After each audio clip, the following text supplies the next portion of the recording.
Yolk should not be cooked through. Look at that. That's perfect. Okay, so this right here is La Guide de Culinaire by Escoffier.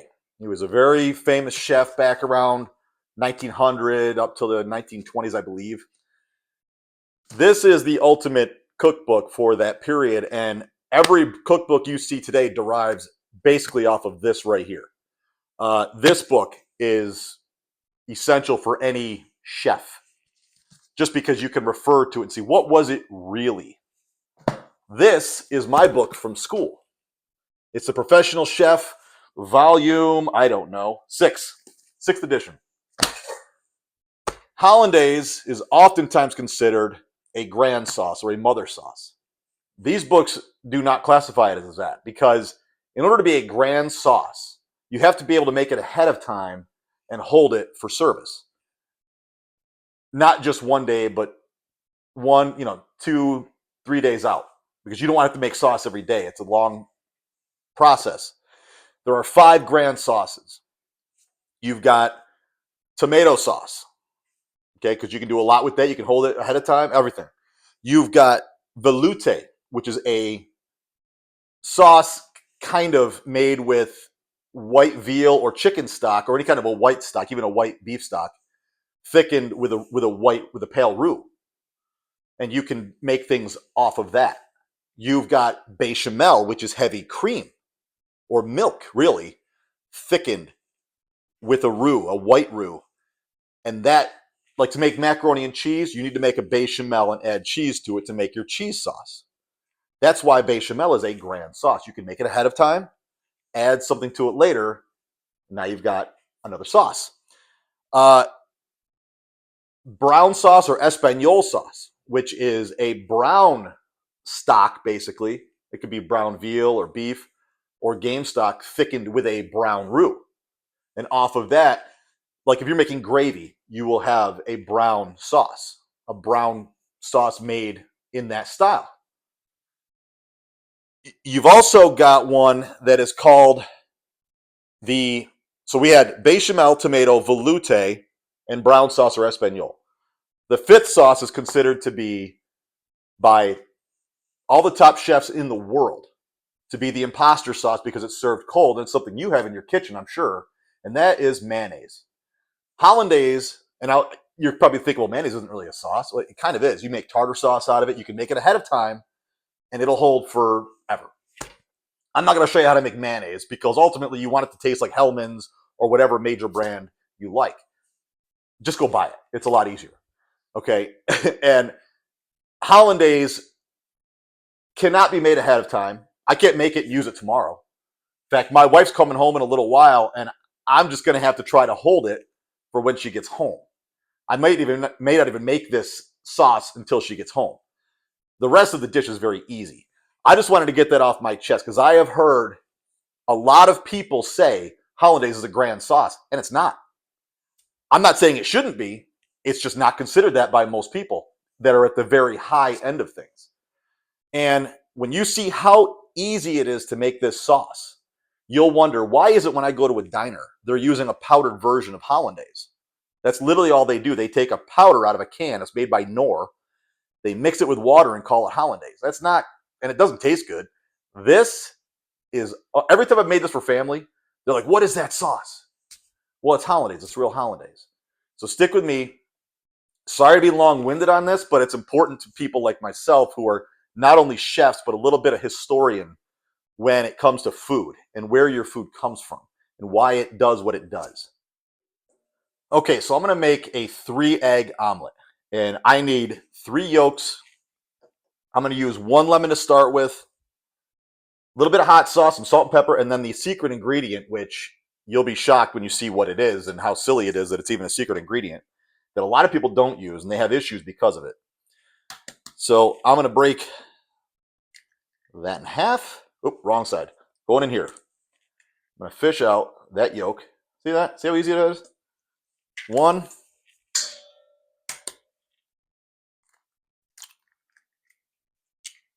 almost did it again. I want to put the yolk in the bowl here. 2.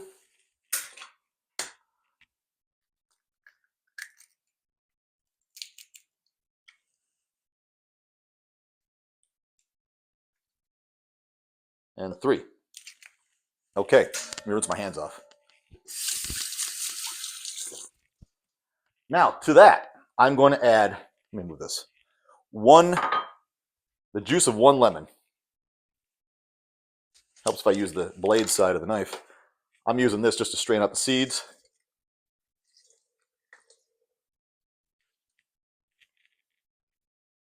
I've got a second lemon in case I need it to season it up later.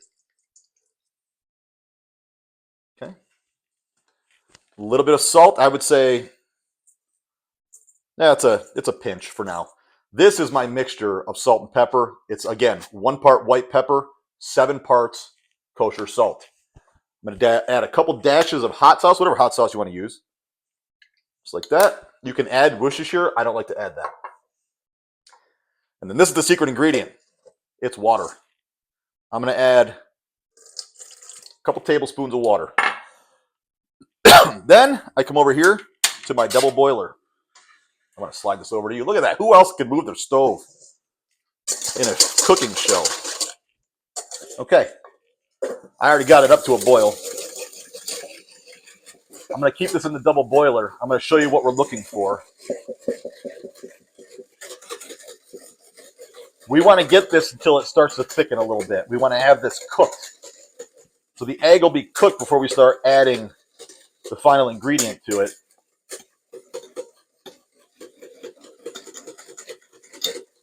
Which is melted butter. And a lot of people will use clarified butter. I don't. I use whole butter. Now, why did we add water to it? That helps to stabilize it. That's what keeps it from breaking. If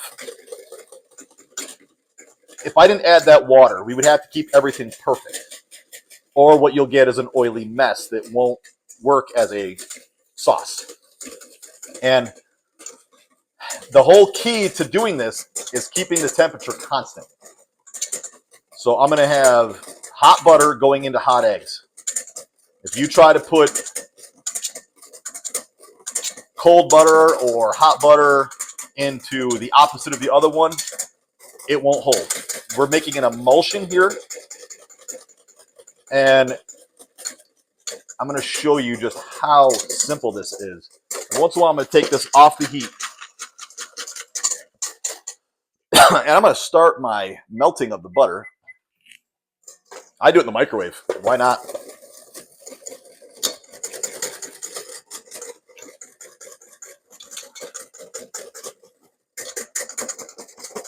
You see it frothing up now? That's what we're looking for. Starting to get there.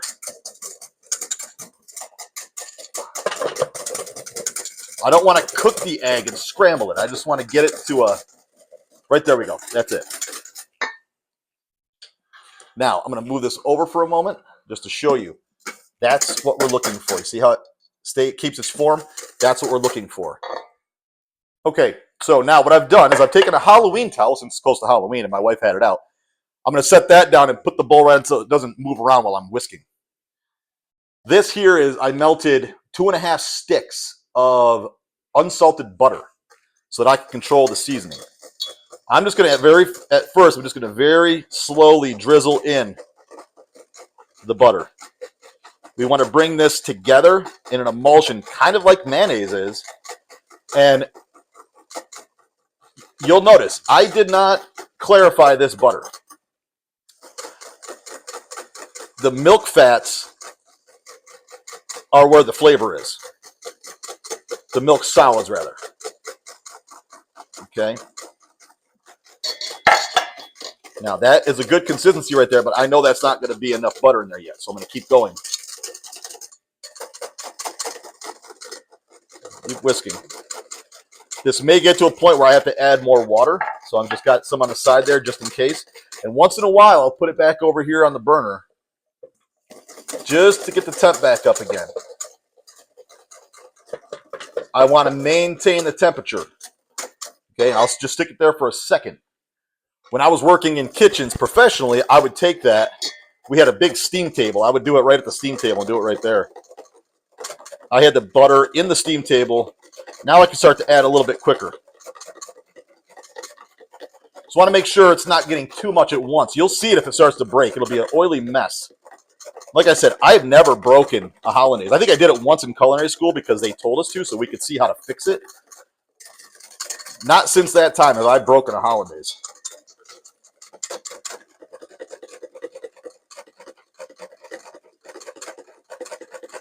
You see how easy this is. I don't know why more people don't make this at home or even in restaurants. Give it a taste. Yeah, a little more butter.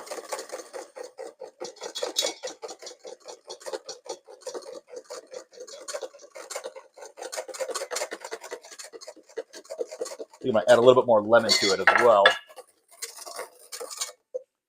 Not going to need that water anymore for yet. Together.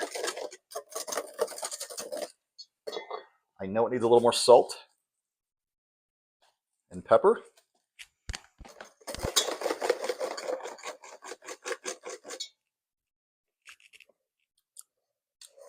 That's it. You know, a little more hot sauce. I like a little kick to it. There. So that's the consistency we're looking for right there. Let me get a spoon. I'll show you.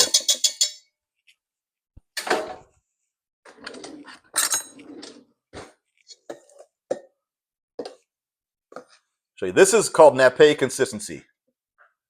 When you can take a spoon, run your finger through it. Oop, now that I got stuff all over my finger, and it stays clean, that's what we're looking for. Okay? Okay, so now I want to show you how to make poached eggs. Again, very simple process. I need a spoon. That would help. Let me get one of my good spoons. This is something that a lot of people will buy contraptions to make. You see, all I need is a pan or a pot here. I don't let this come to a boil. I want it at poaching temperature. So that's going to be, I don't know, like 185-ish. I can tell by looking at it. I'm going to add a little bit of white vinegar to it just to have a little bit of acidity. It helps keep the egg yolks together. And it's about 2 tablespoons of white vinegar and a little bit of salt. Okay, good pinch of salt, a couple pinches of salt there. Okay, now what I want to do, I do this little trick in case I get eggshells or broken yolk or anything. I will break it into a bowl first. Okay. I want to be gentle with this. I'll give it a little stir. Make sure that everything is incorporated properly. It's incorporated. Okay, now at this point, I do not want this water to boil at all. I drop this in here very carefully. You'll see it kind of dancing around there. It'll all come together here in a second. I'll release it off the bottom. Get the other one in here. I'm doing 2 eggs. Get that one off the bottom first. Okay. Now the vinegar will help, like I said, keep those eggs kind of together. Apart from each other, but like together in itself. Okay. As they cook in there, again, they're not going to boil, but as they cook, they'll kind of come together. Let me slide this over so I can get my other pan going. I can heat up my Canadian bacon. Kind of let those just poach. Hence the name poached eggs. Not boiled eggs, poached.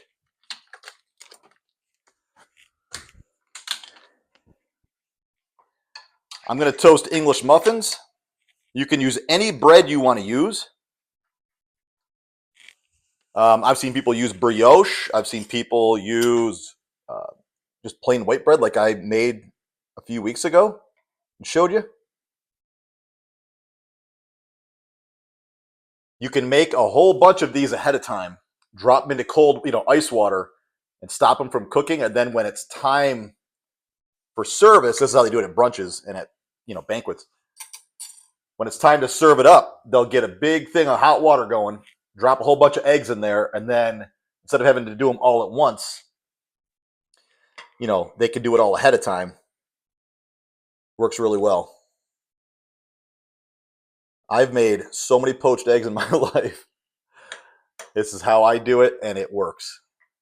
Want to make sure it's cooked, but not overcooked. I watched an episode of a show on YouTube a few weeks ago where a guy went to a Gordon Ramsay restaurant, and this poached egg was pretty much cooked hard. He was not happy, and I can imagine why. You expect Gordon Ramsay to do food the right way. Gonna grab a plate.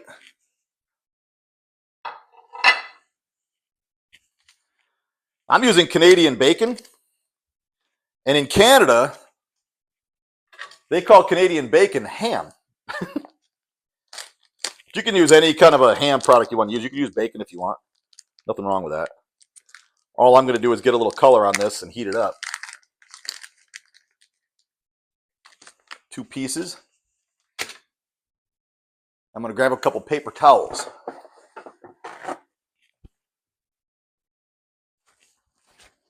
To dab my eggs in, so I'm not putting them on anything when they're wet. Okay, Canadian bacon is down. Eggs or English muffin is down. Check that. Not there yet. You'll see these are going to be just perfect. There it is, my little strainer. Got my little spider so I can fish them out of there.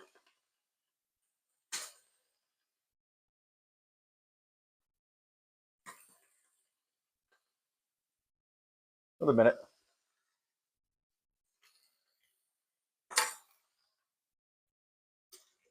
I want more color on my English muffin.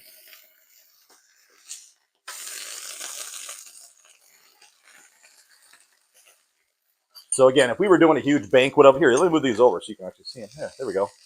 If I was doing a big banquet of these, I'd have a whole big flat top full of ham. I'd have toasters going for the eggs. Okay, now we're starting to boil. I want to turn the heat off. You don't want to boil. Okay, that's done. I'm going to dry this off. Okay. Look at that. That's what we want. Jiggly, jiggly. Perfectly cooked. Pop my toast. Now, look over here. I'm doing this alone today, in case you couldn't tell. There.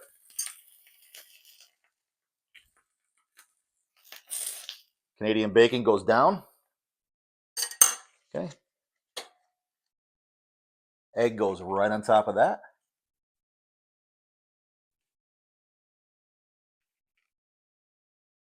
And then we get the Hollandaise. Sorry, it doesn't look better right now. I don't have a good way to give a close-up, really. I'm working on my camera and on sound situation. Hollandaise right over top. And I'll see people put herbs on this. I don't do that. I'm not into that non-functional garnish stuff. Look at that. Classic. Okay, now the key to knowing if this is done properly, I'm going to try to get this as close as I can, is to cut into it. Yolk should not be cooked through. Look at that. That's perfect. I would have the camera pan up to my face when I eat this, but I don't have anybody else here.